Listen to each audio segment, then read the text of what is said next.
Bonjour à toutes et bonjour à tous dans ce nouvel épisode d'IBF, format podcast consacré à l'un de mes gros plaisirs coupables, Arrête ou ma mère va tirer.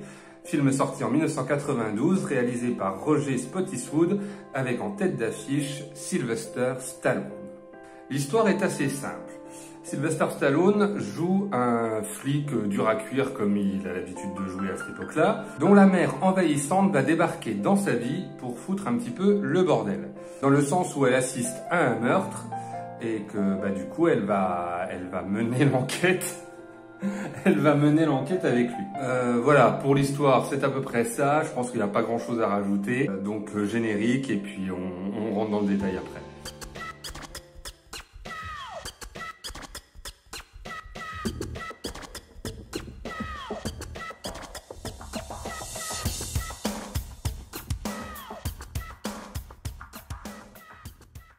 Donc, pourquoi je voulais parler de ce film? Je sens que je vais être un peu décrédibilisé en encensant ce film qui est considéré comme un nanar. D'ailleurs, Stallone lui-même dit que c'est le pire film de l'univers connu et de tous ceux qui ne sont pas connus. Donc c'est pour vous dire à quel point il ne le porte pas vraiment dans son cœur. Et en fait... oui, j'aurais du mal à le défendre d'une manière sérieuse et je pense que, j'hallucine moi-même d'en parler en fait et d'essayer de vous convaincre de jeter un coup d'œil sur ce truc, ce qui risque d'être très compliqué. Mais en fait, je voulais en parler parce que je l'ai revu hier pour mon plaisir personnel. Et en fait, comment dire, je sais que ça peut paraître bête, mais ça me fait marrer. Enfin, pour moi, je dis le mot plaisir coupable parce que c'est un terme un peu générique comme ça, fourre-tout, mais pour moi, c'est un vrai plaisir. Alors, c'est peut-être mon humour de merde, c'est peut-être plein de choses qui sont peut-être indépendantes de ma volonté, mais pour l'avoir revu pour la 40 millième fois, ça me fait toujours autant marrer.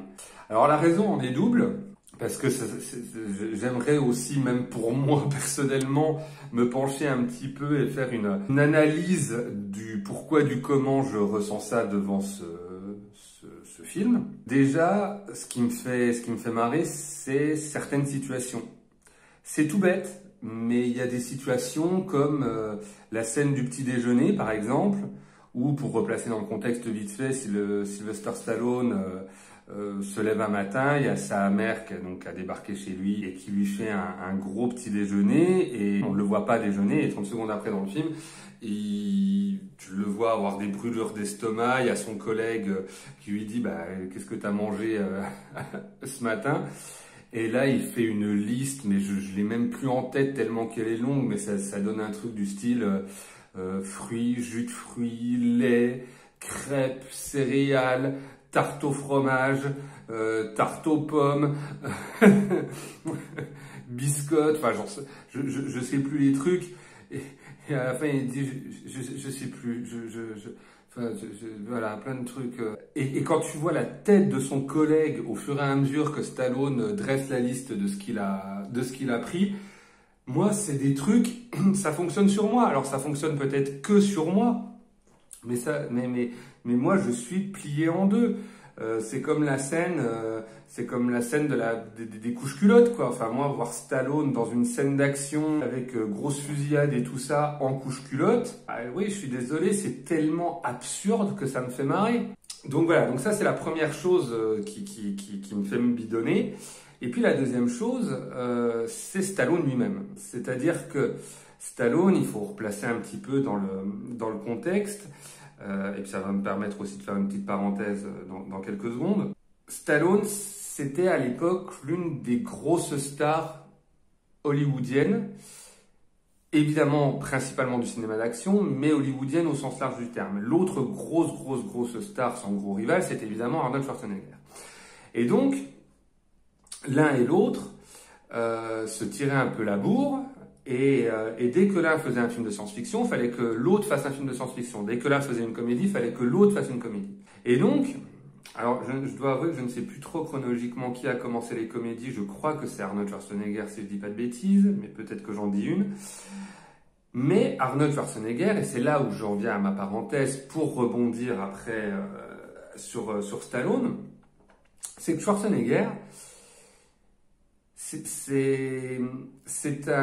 les comédies qu'il a fait, donc les 3 grosses comédies qui sont donc Jumeaux, Junior et Un flic à la maternelle, ne se basent que sur, enfin, l'élément comique principal, on va dire, de ces comédies, ce n'est pas Schwarzy lui-même, c'est la façon dont on utilise Schwarzenegger, ce qui a toujours été le cas dans sa carrière d'ailleurs, mais plus encore dans les comédies. Je m'explique. Quand Schwarzenegger fait Jumeaux, c'est quoi le ressort comique?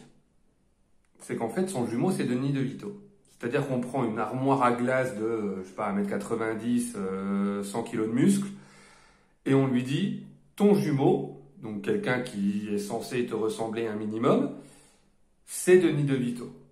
C'est-à-dire un mec qui fait 1m20 les bras levés. Donc c'est ça le ressort comique.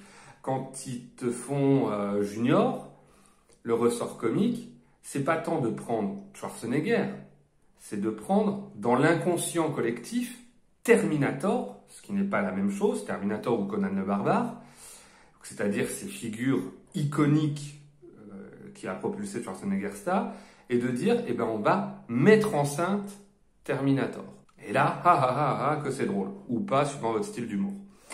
Et puis dans Un flic à la maternelle, c'est évidemment toujours dans cette même logique de prendre Terminator et de le mettre en face de gamins de 3-4 ans qui vont lui en faire baver et qui vont lui faire péter un câble.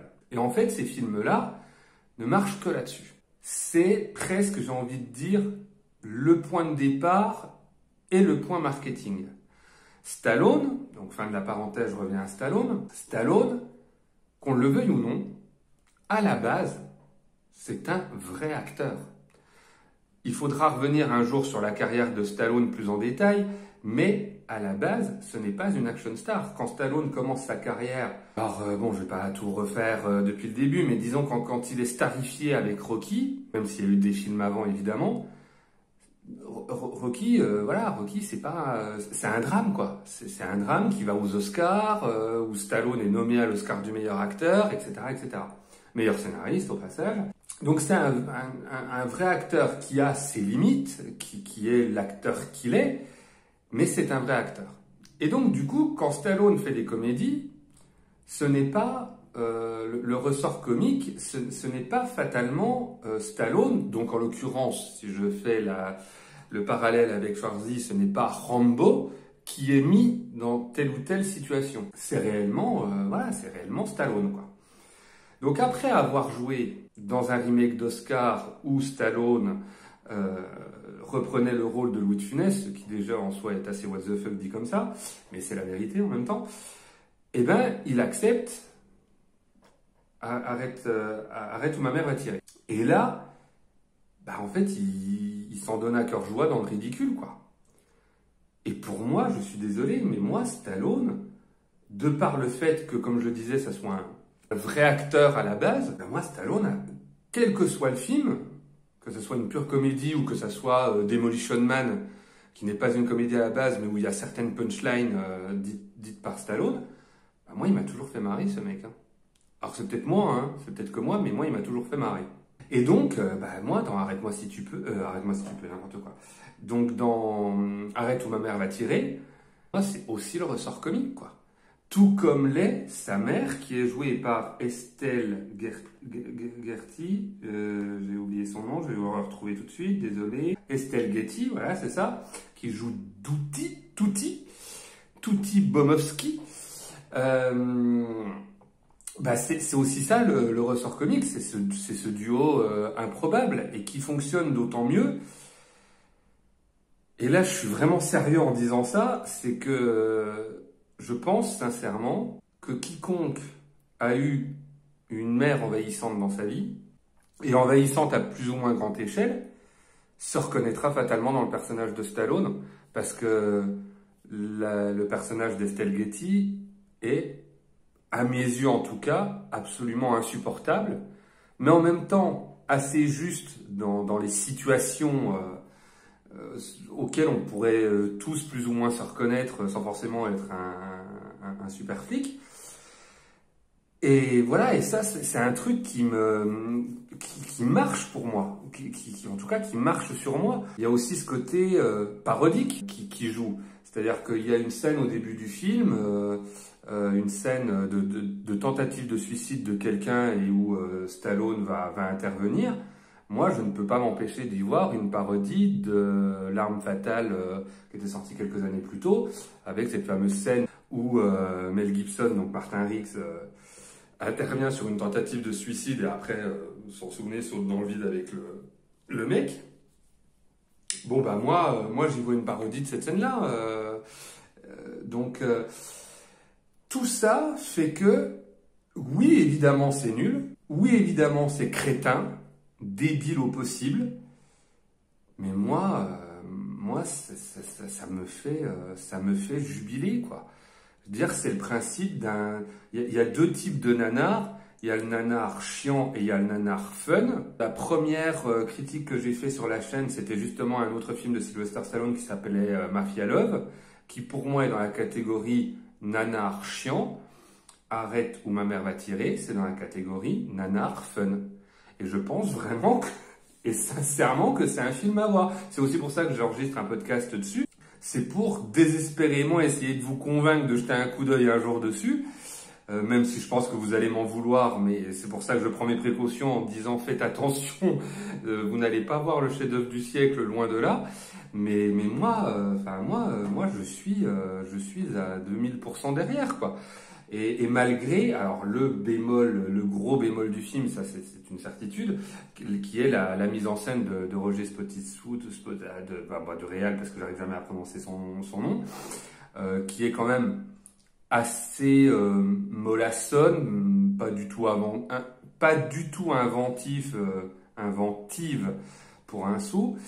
Donc voilà, ça aurait pu être plus péchu. Moi, je pense sincèrement, en fait, histoire de conclure quand même, parce que là je fais quand même un quart d'heure sur un film qui n'en demande pas tant, mais je pense sincèrement que le postulat de base de Arrête ou ma mère va tirer, si vous le mettez entre les mains, si un jour il devait y avoir un remake qui est fait par, je ne sais pas, le premier nom qui me vient à l'esprit c'est Edgar Wright, va aller savoir pourquoi, parce que bon, bah, oui, enfin, c'est évident dans un sens, parce que comédie policière, tout ça, bon, bref, ça peut donner une bombe. Ça peut donner un super film. Parce qu'il y a déjà énormément d'éléments dans le film qui sont tellement ridicules, comiques. Enfin, voilà. Enfin, moi, je kiffe, quoi. Je suis désolé. Enfin, non, je suis même pas désolé. J'assume totalement. Je kiffe. C'est un film. Ça fait partie de ces films, pour moi. Quand je sais pas quoi regarder, ce qui était mon cas hier, où je tâtonnais un peu sur ce que j'allais regarder, j'étais tout seul. Et du coup, je suis là et je me dis, je regarde quoi? Et tout d'un coup, ouais, bah, Arrête ou ma mère va tirer. Et instantanément, boum, et j'ai repris plaisir comme à chaque fois. Et maintenant que j'y pense, ça serait bien que le prochain film de Sylvester Stallone que je traite dans cette émission soit un bon film. Parce que sinon, on va commencer à croire que je n'aime Stallone que pour ses nanars, ce qui n'est pas vrai. Voilà, bon, allez, on va se mettre au montage, et puis à bientôt, et puis au revoir, bye bye, ciao ciao.